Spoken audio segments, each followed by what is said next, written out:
Here we go. There you go. Does it work? It does not work. Try that one. So I take this one. Thank you All very right. much.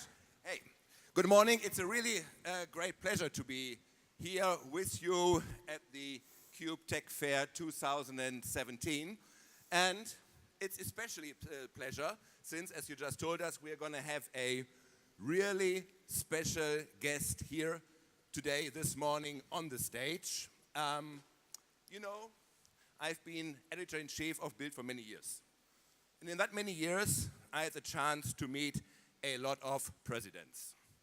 I met with Bill Clinton, I talked to Barack Obama, I made interviews with George Bush, both son and father, and recently I did an interview with Donald Trump. But I never had the chance to see or interview a first lady. But for me, she will always be the girlfriend of Forrest Gump, the beautiful and heartbreaking Jenny. For millions of people worldwide, she is the amazing first lady of Netflix States of America, Claire Underwood.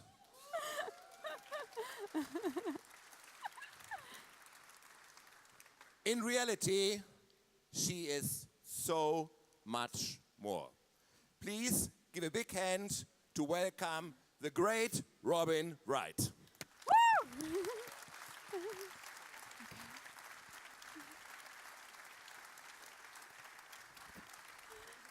Robin, hello. Great to have you here. Thank you for having me.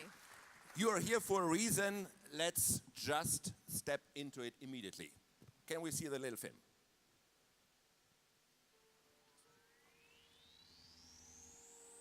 Came across the border from Rwanda with Fidel. Remnants of volcanic eruption, black ash everywhere, corruption everywhere. We had to pay a tax so that our bags would not be searched.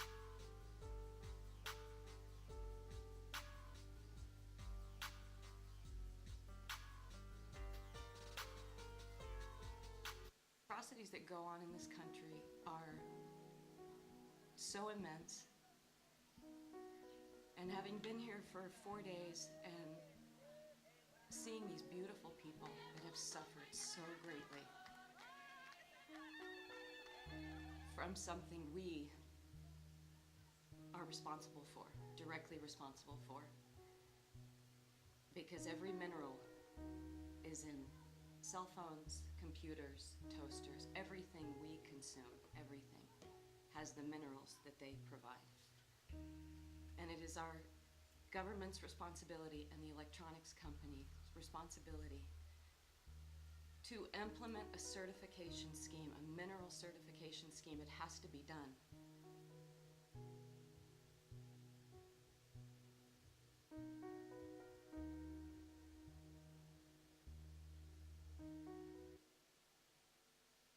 Please.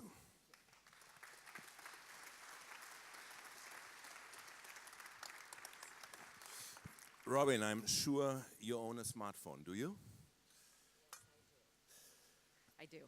So tell us, what has got this smartphone to do with the topic of Congo? And we just saw this short clip, and I have to tell you, the awareness in Europe or in Germany of that topic is not so big. So you actually have to explain us why and what is so difficult about this hardware technology and the Congo. Well, basically, I saw a film, a documentary called The Greatest Silence in 2009. A great friend of mine, John Prendergast, a lot of you probably have heard of him. He basically wakes up every morning and tries to stop genocide around the world. And he was enforcing this on me, just saying, you have to watch this documentary. Because no one understands, and I need your help spreading it, no one understands the direct connection, the link between us as consumers of these convenient gadgets that we use every day and the deadliest war since World War II and the highest rate of sexual violence in the entire world. And I said, well, can you explain to me how how does no one know this? How do we not understand that over 400,000 women are raped each year by militia that are going in and dismantling communities in and around the regions of these mines? Our electronics companies are purchasing these minerals, but they don't know that this is happening. So I decided to get on this bandwagon to raise, it's basically a public outcry to say, can we step up and put pressure on the companies that we consume from to trace these minerals? It's just like blood diamonds. It's cleaning up the illicit trade. So it's the blood phones are the new blood diamonds? Yes. How do you feel personally about using a device where you know it has to do with conflict minerals? I mean, this is what kind of generates that instinct in you to be proactive, because every time I picked up that phone to call my daughter or my son when I was abroad, it's a convenience. The consumer appetite is so large for tech. It is the medium of communication for all of us. We need it. We depend on it. And the fact that we're holding this every day, using it every day, and it is fueling a war. Just by purchasing, I think it's our duty, it's our responsibility to encourage the companies to get a certification scheme, get transparency, have security on the ground, and implement scrutiny in this department. Where are those minerals sourced? Where are they coming from, and are they linked to violence in any way? Can you tell us more about your journey into that topic? It's not only that you watched a documentary, but you yourself, you went to the Congo. I went to the Congo in 2011 because as an activist, and I'm not a professional, obviously, but no one hears it loud enough. And I thought, you know, we'd spoken in front of Congress a couple of times. We got to meet Hillary's right-hand person, Obama's right-hand person, and they're all very passionate about it in the moment. And it never really moved up on the agenda. Hillary Clinton came back in 2009, having visited Eastern Congo and all these civil society groups that I then visited in 2011, and she came back and said, this is the unfinished business of the 21st century. And then, of course, we had other problems in America, and the Congo got put down at the bottom. So I said, well, I'm going to go. I just want to see firsthand. I want to speak to these women and ask them, what do they need?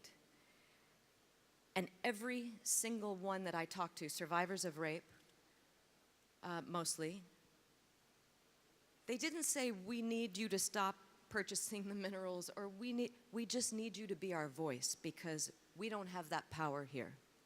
No one hears us. And I said, I will do it with the help of the Enough Project and the colleagues there. And that became our mission, was just to amplify the voice as much as possible like this, sharing with the people what most don't know is the connection between consumers and this war that continues to go on. Over 6 million people have died. That said 5. That was made 2 years ago. We're inadvertently exasperating this problem. So since we need these minerals in creating this kind of hardware technology, cobalt and other minerals, what is going wrong? What are the challenges for the industry they face if they want to do it right? And is there a way to do it right in dealing with these conflict minerals? Well, in 2010, they passed a law, it was the Consumer Protection Act, that basically enforced every company to source their minerals. And if they were dirty,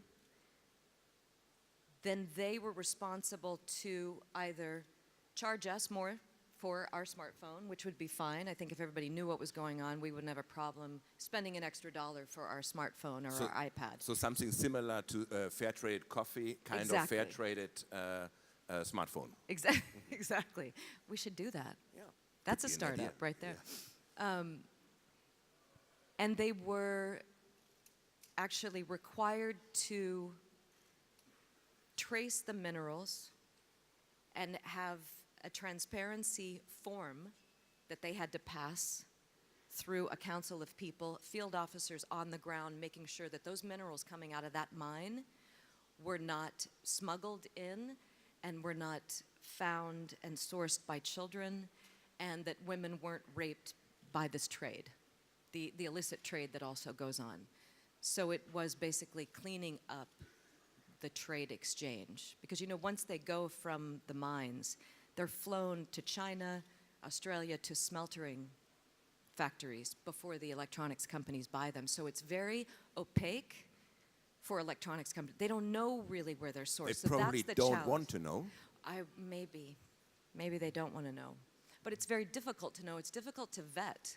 So that's the challenge for them, is to do more due diligence and for us to put pressure on the companies that we love. I love my iPhone. I love Apple products.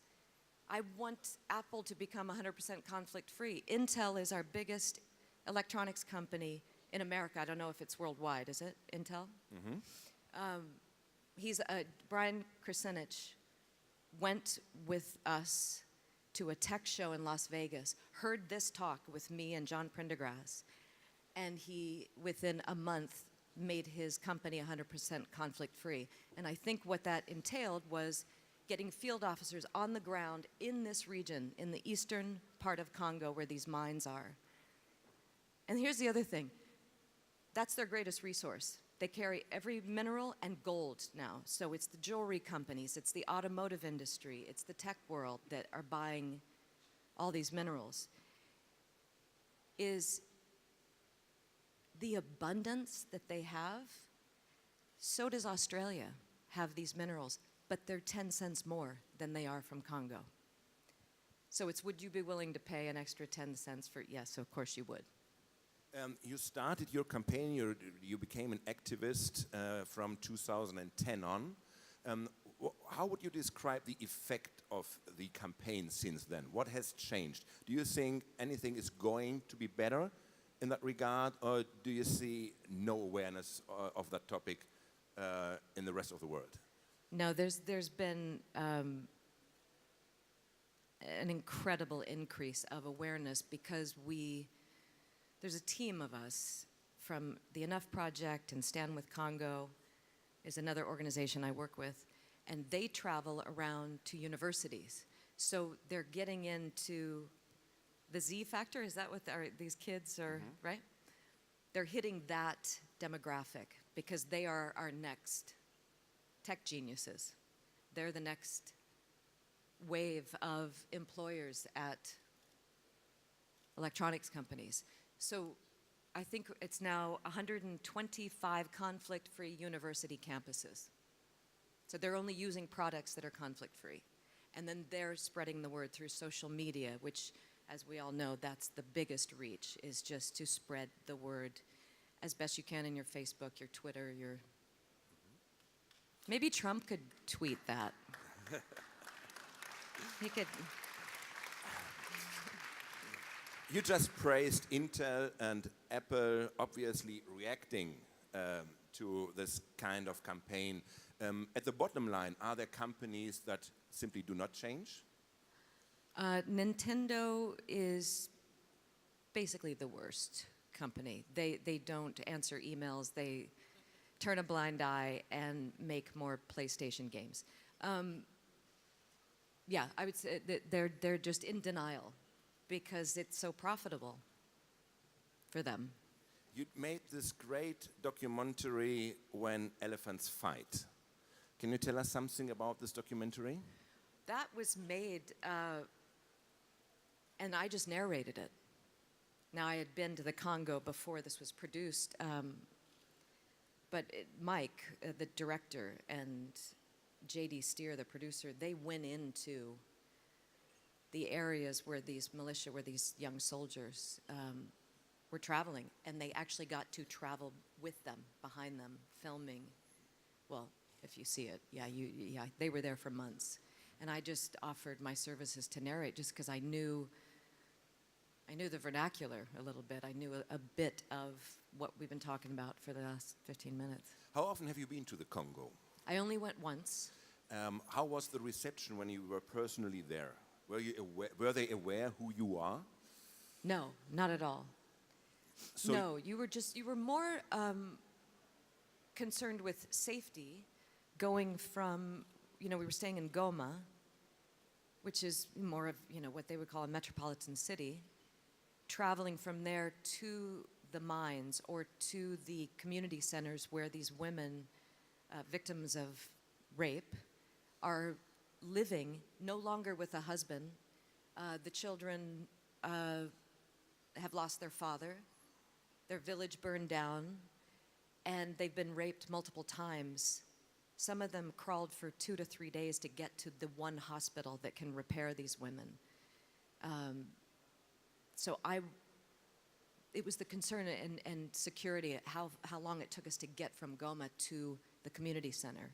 Was 6-hour drive, but if it was a paved road, we could have gotten there in 25 minutes. Anyway, I spoke to these women, and yes, they said, "Can you be our voice?" But I just started looking at them going, this is a twofold problem. We've got putting pressure on the electronics companies to clean up the trade. Then we've got post-trauma. And that's when I decided I want to make something that represents security and comfort, and it happened to be the greatest sleepwear line for women that I always wanted to do secretly anyway, because I could never find the perfect pajama. So I said, well, why don't you just make it a give-back company and put the tag on the clothes saying every time you purchase a pair of these pajamas, a portion of the proceeds goes to helping these women in these civil society groups that I met. Because now it allows them, we just built a school for their children with the proceeds, latrines, and they get microfinancing to buy fabric and learn a vocational skill, learn how to sew, and they can make their traditional wear and sell it down in their local town. So it's giving them sustainable life that they wouldn't normally be able to attain. Talking about you being a kind of tech activist, you're not only into the hardware, criticizing the companies, what they're doing with conflict minerals, but you're, for example, also in the topic of artificial intelligence. And since we're here in a tech conference, one thing is for sure, the next big thing in the Silicon Valley is artificial intelligence. What does it mean for us? Is it, going to be a big opportunity for us, that we're going to have a life where we will less work, or is it going to be the next big threat? Well, I'm not an economist, so I think this is a certainty. We're going to face this issue, that 50% of the jobs are going to be replaced. Human labor will be replaced with automation, and automation is the principal job drain today. High-skilled workers, that's going to expand. The need for those positions, the need for those specialists will expand. So will the low-skilled paying jobs expand, like the burger flippers and the person that mops the floor at the diner. It's the middle-skilled workers, which is manufacturing, that's going to become obsolete. So I feel like in our country, because I know here, right, you have socialized medicine and education. Is that true here in Germany as well as? Okay. I wish we could have some form of tax structure in our country that would open up more opportunities for education to help these middle-skilled workers become specialists. We need more architects. We need more computer engineers, because that's where the world is heading. And we don't want it. John Kennedy said in the 60s, he said, this is our job in the 60s, is to completely fulfill employment as it stands today, moving into this future of automation. He said it then. How can we maintain employment of human labor while moving into automation, because they knew computers were going to take over at that time? Looking at the US, every new technology is seen as a big chance. Looking at Europe, you always have the feeling, if we are talking about new technology, we first see the risks. Are we old-fashioned in Europe, or are we probably more aware of the consequences of new technologies? I feel like you're much more advanced than us, don't you think? I don't know. I mean, You were in Silicon Valley. What's the difference? I mean, this is one of the things I really observed that, if we are talking Silicon Valley about a new technology, it's a chance. It's a chance to make the world a better place. And especially in Germany, I've got sometimes the impression, if we talk about a new technology, first we talk about the risks, what problems are coming with this new technology. And that surprises me because we used to be a nation of engineers. We used to be great in creating cars, creating technology, creating machines, and something has changed over here. If we talk, about Google, about Facebook, we do not talk about what chances are in collecting data, understanding data, but we are talking about how is it going to change our life?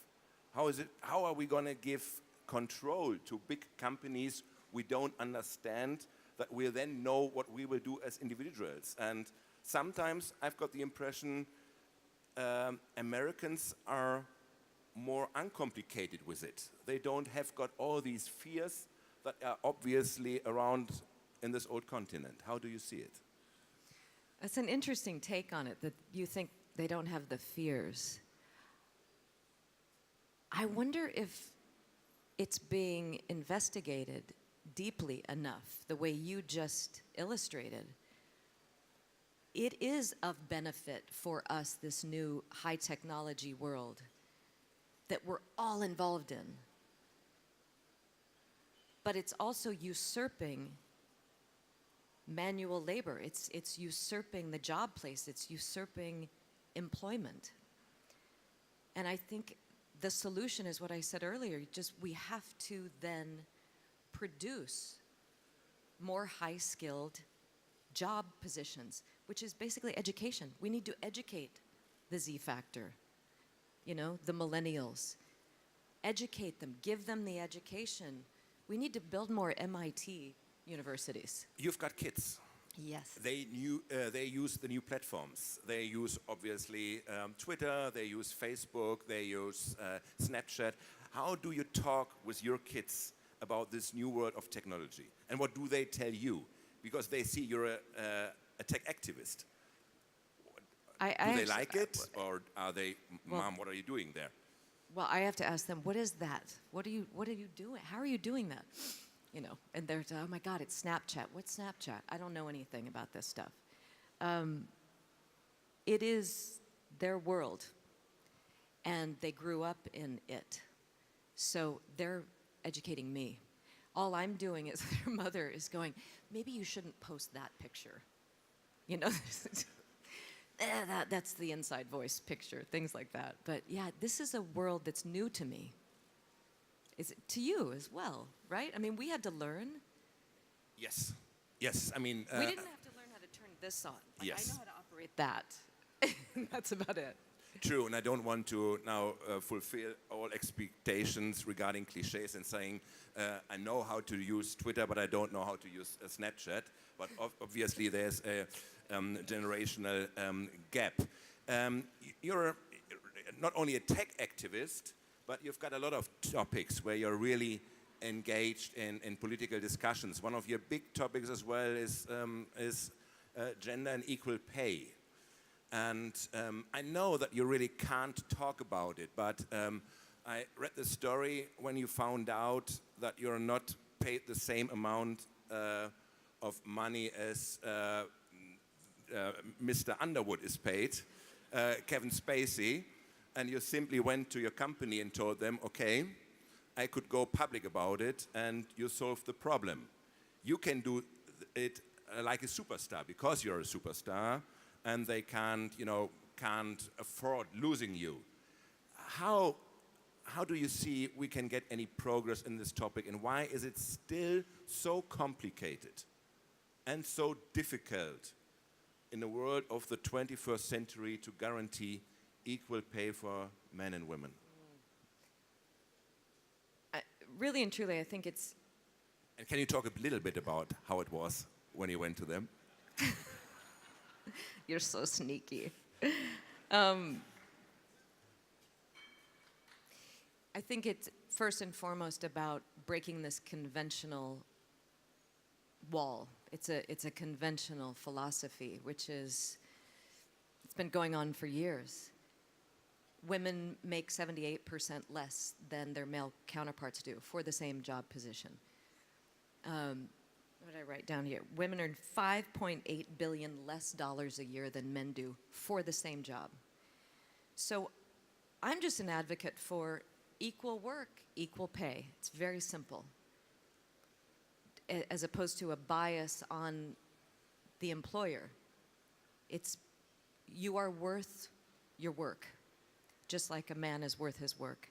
So Gloria Steinem gave this, example. She said, why, I think it was in the 70s, she was asked to write an essay. Her colleague, same credentials as she, asked to write another essay, similar topic. He got paid twice as much as she did. And she went to her boss and said, what the hell? Why am I And he said, you know what? Sorry about that, but that's just the way it goes. Here, I'm going to give you a gift. And he gave her a Gucci handbag. And she was so desperate for money, she took the handbag to the shop and they wouldn't refund her. So I think she hawked it off at a vintage clothing store just to make a few extra dollars because she was broke. So, the problem with this gender pay, and that feminism has such a negative connotation on it, the word today, and it just means equality. So can we not be equal if we're doing equal work? I think it's just going to take time to re-educate old school thought. That's exactly the point where we have to come.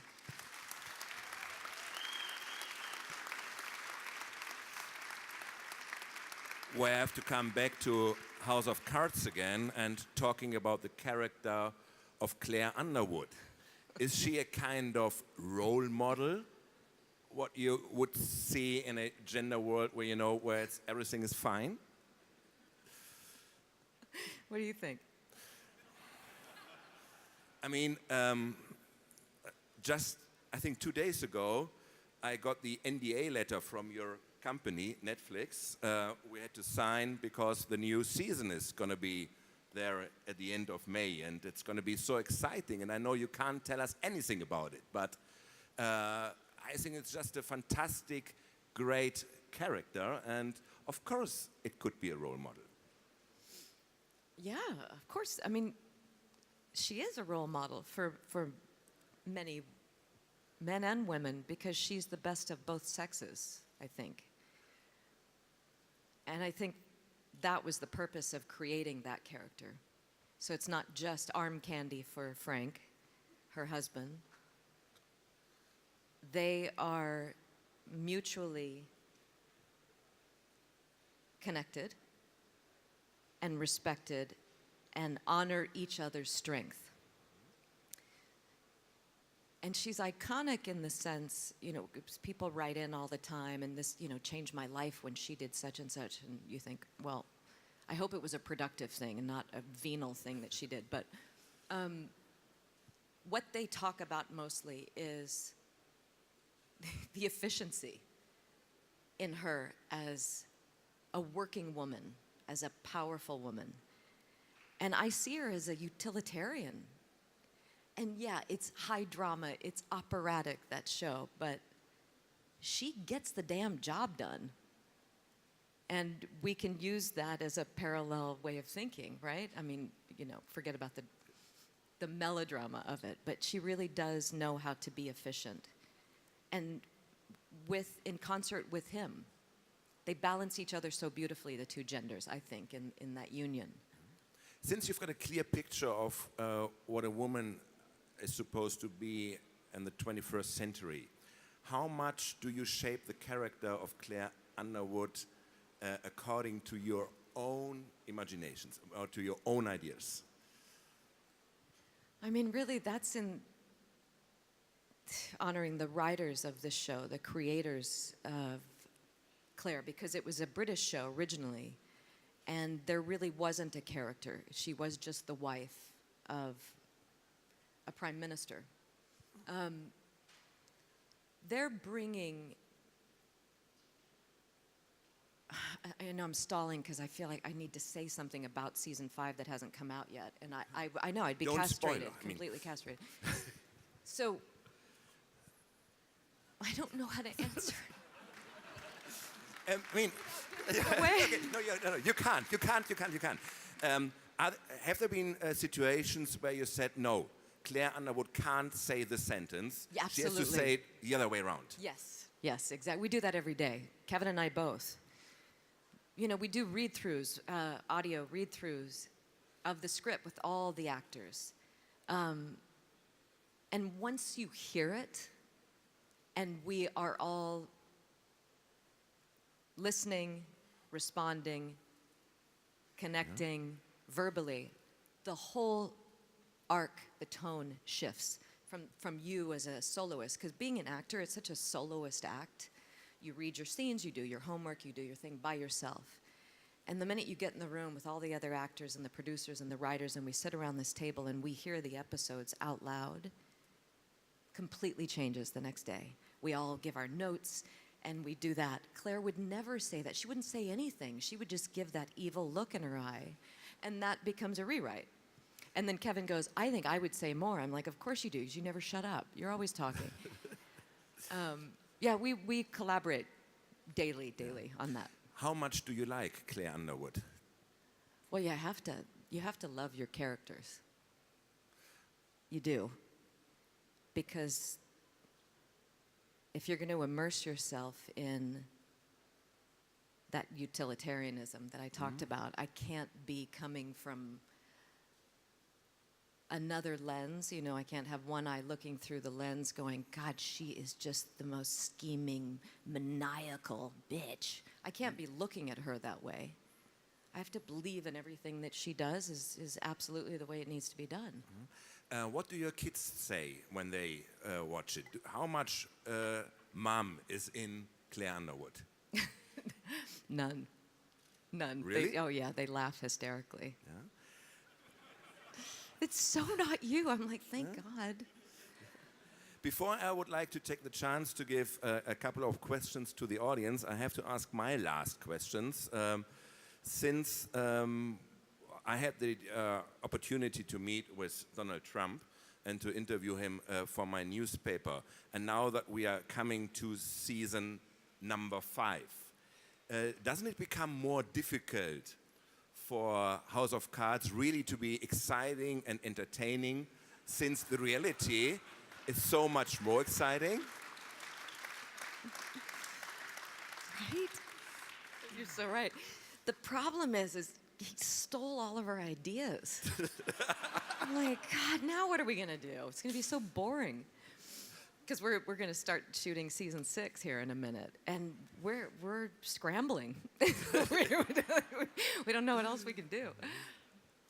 If you're allowed, I would like to give the opportunity through the audience Sure. to ask questions. Is anybody there who would like to ask a question? Over there. And could you please... Oh, okay, we start here. Can we have a mic? Okay, be loud and I will repeat it.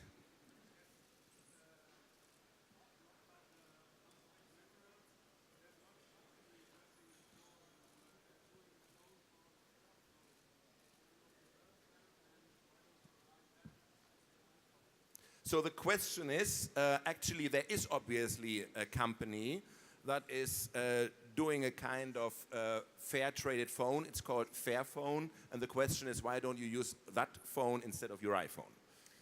Because I believe in helping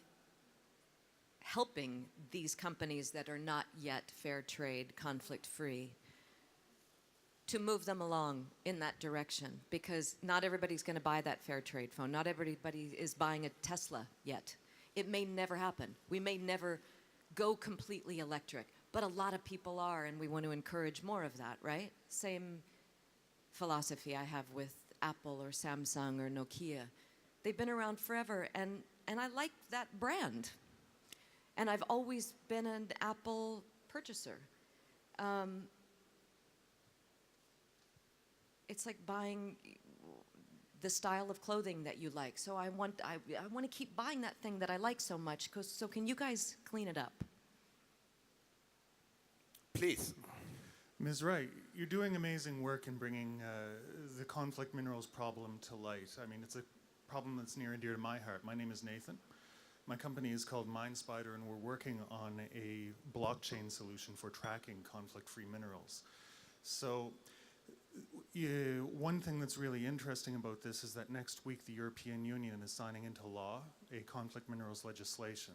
And I'm wondering what your thoughts are on these developments, given that in the US, for example, people are sort of wondering what the future of their regulations is going to be.